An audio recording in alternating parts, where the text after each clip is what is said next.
Welcome to the watch party. I'm super pumped you guys are here. Be sure to chat with us down there, and let's get on to the videos. All right, everybody. Today we're going to teach you how to rappel. All you need is an extension cord and hands. One of the key parts to rock climbing is to make sure you have a spotter. James, you ready? All right, guys, ready? 3, 2.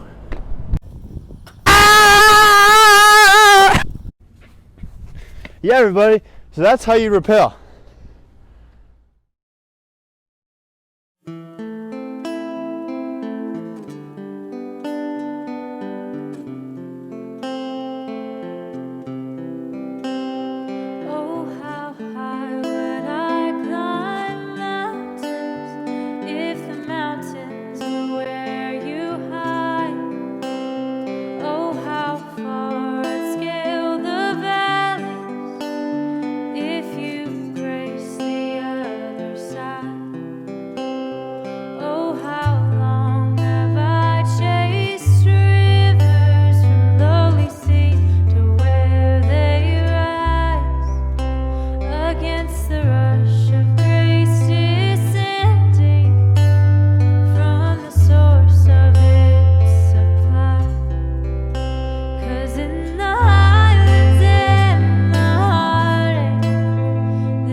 But for the one I call Good Shepherd, who like a lamb was slain for me.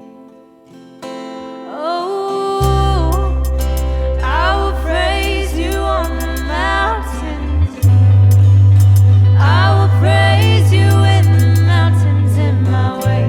You're the summit where my feet are. So I will praise you in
will praise you in the valleys all the same. No less God within the shadows, no less faithful when the night leads me astray. You're the heaven where my heart is, in the highlands and the heartache all the same.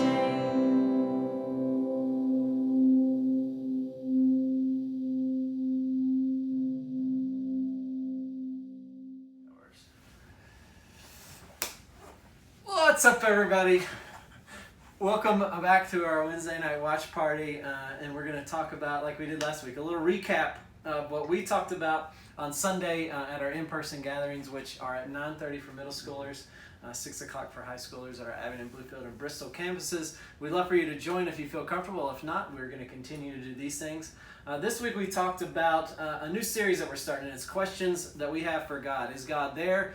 Is God speaking to us? Why is he so silent in this time of my life? And I think this week was really awesome where we kicked it off and talked about faith.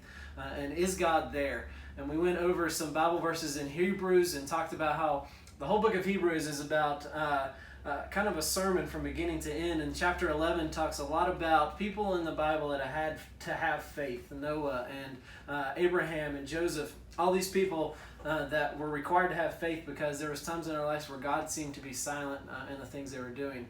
So we want to kick this off. Jack from our Abingdon campus has our Bible verses for this week. Hebrews chapter 11 verses 13 through 16. So he's going to say those Bible verses and he's going to kind of share a couple of his thoughts on those. And so we're so glad to have Jack join in with us this week. Okay, this is Hebrews 11, 13 through 16, and this is kind of what we taught about today.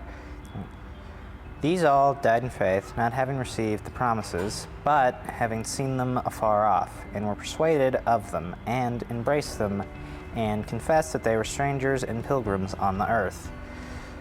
For they that say such things declare plainly that they seek a country, and truly, if they had been mindful of that country from whence they came out, they might have the opportunity to have returned. But now they desire a better country, that is, a heavenly. Wherefore God is not ashamed to be called their God, for he hath prepared for them a city. Hebrews 11 is mostly about talking about people of great faith, and how in that little bit, to me at least, it seems like they were talking about how those people had faith, and they were talking about how they were kind of pilgrims on the earth, and how they were really just wanting to get into heaven and whatnot. And to believe in heaven, you must have faith in God. And to have faith in God, you just have to believe he's working when even you don't see him. Yeah. So why do you think it's hard sometimes to have that faith? Because sometimes it's hard to believe in something you can't see really, and other times it's bad things happen, and it's hard to see how someone would let that happen. Yeah. And so in your life, when you've struggled with that faith, because we all do, what are some things that has maybe helped you grow stronger in faith? Usually just praying and generally believing in God, because usually it's all worked out in the end. So we wanted to thank Jack. He did an awesome job of bringing us our Bible verse this week. Thanks for all that information. Okay, that was dumb. I think we should keep all this in. All right. I think we should. Okay. Thanks, Jack, for bringing us our Bible verses this week from Hebrews. Those Bible verses talked about how God is not ashamed. God is going to be there for us regardless if we think that he's silent in our lives. I like the story of Noah, how it was 120 years between when God told him to start building that ark and this dry land that he was building this boat on for a flood that nobody had ever seen. He was being ridiculed, and we're all going to go through tough times when we feel like God is not going to be there for us for this 120-year span. But we have to have faith, because time and time again in the Bible, God came through. He came through for Abraham. He came through for Joseph. And when we are lacking faith, the place that we can go to see examples of times where faith has worked out is absolutely the Bible. Mm-hmm. Yeah, we talked about the same concept. So we talked about Moses and bringing the people out of Egypt, and how at first, like, they got out of Egypt and it was awesome, and they get to the Red Sea and Pharaoh sends out an army to go bring them back. And so they get there and they question him the first time. And they're like, why did you bring us out here just to die? And then all of a sudden, the Red Sea splits and they walk across and they get across from it. And that's in, I think, 13 and 14 or 12 and 13, one of the two. And the very next chapter, they get hungry. And then they question him again, hey, why'd you bring us out here to die? Yeah. And all of a sudden, bread comes down from the sky. And then the very next chapter, they get thirsty. And they're like, hey, why'd you bring us out here to die again? And then all of a sudden, he hits a rock and water comes out of the rock. And they make it to a promised land and they're afraid to go in because the guys are too big. And so there's this cycle of, okay, amazing act of God where we should trust him no matter what. Something small goes wrong in our life, or it looks really big, but to God it's something small, and then all of a sudden we don't trust him at all. Yeah. And so we talked about like, hey, when we get to points in life when we question where is God, or is God even there, are really the times where he's going to move the biggest. Right. There's like the times when like, hey, you're stuck between an army and a sea, and you're like, where do I go now? Well, hey, only God can get you out of that situation. Yeah. Not anything a person can do, not something that a 12 steps in a book can do, but only God can get you out of that situation. And so we talked about how we go through different cycles in life, and sometimes we feel like right now with the state that the world's in, with a virus and with riots going on and all these things, where when you look around, it's almost like God is not there, but really he's setting up a time to move. Right. And so what it also takes is a people group, or like Moses, like when he splits the Red Sea, he has to take a physical action of holding out a staff over the water for the water to split. God doesn't just say to Moses, okay, I'm going to do this now. He says to Moses, okay, take your staff and go hold it out over the water. And so Moses has to move and physically do something. And so talking about, hey, when cycles happen, when you feel like you're disconnected from God, when something's missing in your life, when you feel like, oh, I've been missing church for so long, or I've missed my small group, or I've missed my friend, hey, take some kind of physical action. It can be prayer, it can be reading your Bible, but try to make a move for God to be able to open up that space and then have a miracle in it. Like we present these things to God, take these things to God, but you see the Israelites fail to do this over and over again. We talked about the cycle a lot of us have probably been in, of doing that same kind of failure. Well, I don't feel like God's here. I don't feel as connected now because I'm not going to church or stuff like that. And so talking about that and saying, okay, hey, listen, God is here, but when your focus is not on him, it's really easy to seem like he's not there at all. Yeah, absolutely. When you're focusing on things of the world, or focusing on like next Friday night, or when you're going to see that boy or girl again, it's really easy to be like, okay, I don't need God right now. Mm-hmm. And to kind of pick and choose when you need God. But when you really get down to it, when there's an army and an ocean stuck, on both sides of you, you have nowhere to turn, it's like, okay, now I need God, and then God acts. And so it's really, we talked about pointing your focus, okay, God's not ashamed of you, he is there, and so now we need to point our focus consistently to him and not be wavering like the Israelites. So that's what we kind of talked about in ours. Yeah, I like this story. We talked about the story of Lazarus being raised from the dead, and how so often, especially right now, we kind of feel like God is not speaking into our lives, that we need him for something, like he's late to the party, and Jesus shows up. Lazarus is already dead, and Martha's saying, if you had been here a couple more days earlier, then he wouldn't be dead. Yeah. And Jesus said, that's not what the point of this is. He's dead so I could raise him back to life. God can be silent for times in your life, but he is working through all of that. There is a purpose for the pandemic. There is a purpose for your relationships ending. There's a purpose for whatever you're going through, and God is there in that. God is definitely there in all of these things. He was there for Moses. He was there for the Israelites. Just because we're going through a tough time doesn't mean that God is not there in it, and that's not reason for us to not have faith any longer. And I think there's a constant theme in the Bible with that too. Like literally the entire Old Testament, like the purpose of it is like it's leading up to Jesus. Right. God creates the world, people mess up. God creates a covenant, makes a covenant with man messes up. Gets them out of Egypt, man messes up again. And it's this constant cycle until you meet Jesus. Until you get to this point in the story where it's like, okay, hey, man keeps messing this up. Humans keep messing this up. We're always gonna mess it up. And so God sends his son down to make this perfect. Right. And whatever's going on in your life, if it's struggling with the pandemic, if it's struggling with a family issue, what is the high point of not only the Bible but also life is getting to know Jesus and rounding that point off, because every cycle we go through, we're always going to mess up. We're not perfect. We mess up all the time. Every day. We probably, this video, you're probably like, what are they doing? But But it's this cycle that needs to constantly point to Jesus, just like life needs to constantly point to Jesus. And not saying we're going to be perfect, but you see that in the Bible. It takes imperfect people, like you take Samson, for example, or David, the guy who killed Goliath, or like the Moses, or anybody we've talked about today. And it's like, hey, they were not perfect, but God used them to do something. And a lot of us think that we have to be perfect for God to use us. But in reality, there's a saying, God uses the called, or God equips the called, Right. not calls the equipped. Yeah. And so it's like that saying, and actually like living that out and having the trust that God is going to come through with that.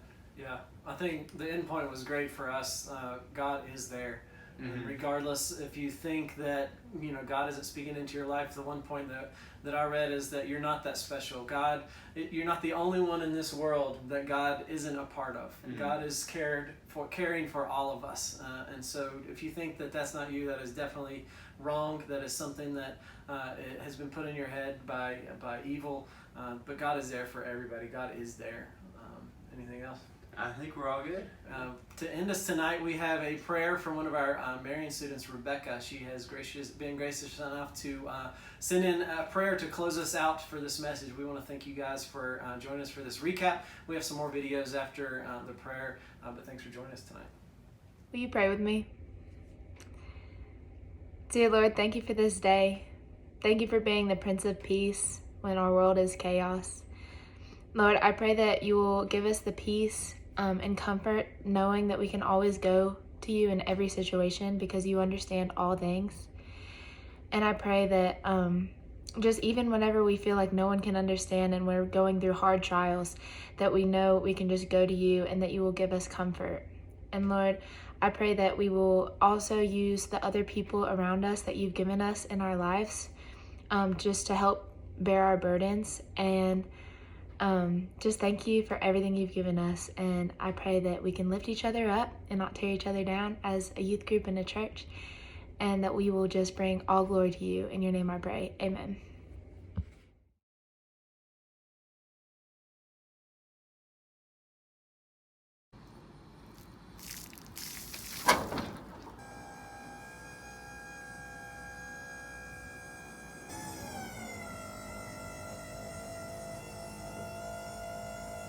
What's up, everybody? This week on How To, we're learning how to drive. We got the beast of a box truck out. It's really expensive, priceless, really. Yeah. Becca, our worship leader, our core, our hammer. Yeah. What's your experience of driving a stick shift car before? My dad tried to teach me and it didn't work. To drive, she's never driven a stick shift, and so we're going to teach you today. I know the word stall out, and that's probably what I'm gonna do. That's great news. Wait, does the seat move up?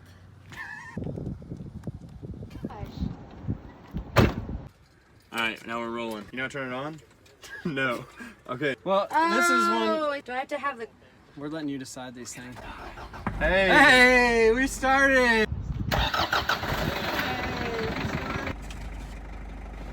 Okay, so I gotta switch it. And I Switch gotta... what? The gear. Okay. The Prindle. What's the frindle?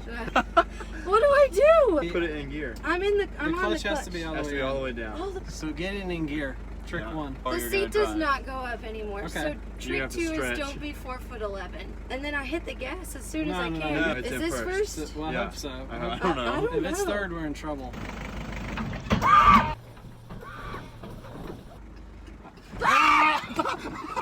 Okay. We're going! We're driving! Hey, we're going! Yeah! Now there's a Hey, you might want to push in the clutch. Oh, pushing the clutch. Oh yeah, you can turn. We're turning. We're turning! So I gotta... No, we're good. Just don't hit the building. Now we're back in. There you go. It'll stay.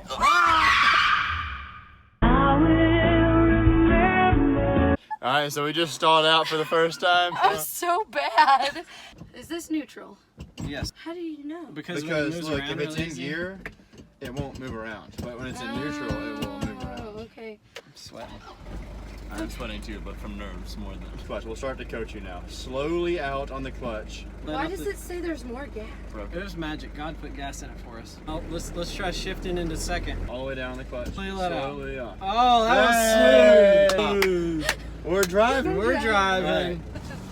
Well, we hit some trees. Oh, yeah, this is a lot bigger than my normal vehicle. Collision. No, we're gonna hit them. We're not. Let's not kill nature. I don't want to kill We you. might kill a machine. You're doing That's in very this. good, Becca. Thank you. We're the best teachers You are. ever. Alright, see if we can go into third. And then we're gonna gear down. And I have to hit the clutch to shift gears, Yes, right? Yeah. correct. Oh, that was Look smooth. here. Professional. Smooth as butter. Probably should keep your hands on the I wheel. should. Probably. James is a good teacher. James guys. is a good teacher. I hope you got some good stuff. Oh, we're getting good Alright, footage. now clutch in off the gas. It's up Oh, and to the shoot. right. Up and to the right in a second. Oh We're not gosh. going fast enough. Ah. How are we gonna get? Where are we going from here? Oh, we're going left. Oh no. That's gonna be a Where are we going? We're just going Where around are in a we going? circle. What gear am I in? first still. This is going a lot better than I expected. Me Yeah, I too, thought we if were I'm gonna being break at honest. least one truck today. The fourth. Clutch. We made it. How'd you do, Becca? I did okay. All right, now we're gonna upgrade to my truck.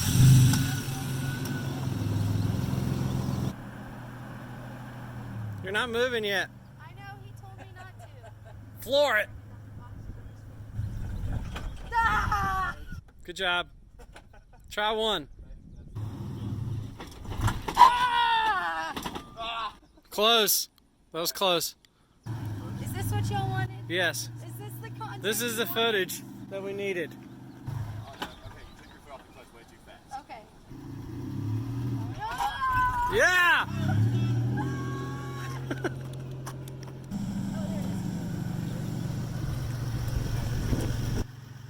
Good job, Becca. I'm sweating so much. He doesn't want me to drive it anymore. On a scale of 1 to 10, how was this life skills with Derek and James episode? 10 and a half. James is an excellent driver's teacher. If anybody needs some driver's ed, Yeah. James will teach you on his truck. You're not driving my truck. If you want to know a life skill, Don't tell my dad. put it in the comments and let us know what kind of life skill you want to learn.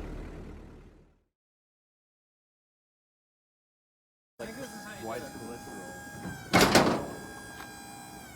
That's how you do it. You have to like help it sometimes. Maybe that's not how it works. I don't know. Hey, okay. Here, okay. Is that what we're doing? Alan, you having a bracket error? That's gold. Oh! You have to get in to lock it? Shucks. Oh. Take that, Just in boys. time. Thanks for watching. Thanks for watching tonight.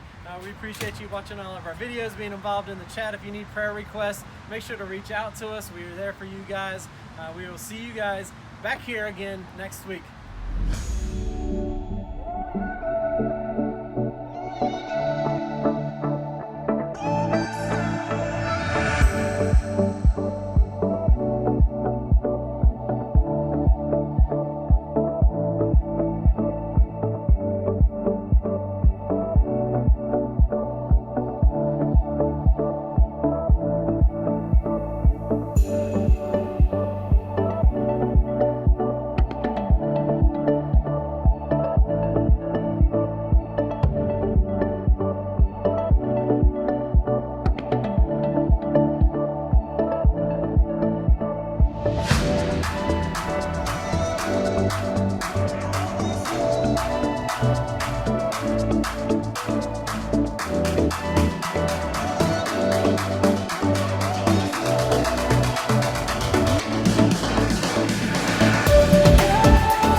Bye.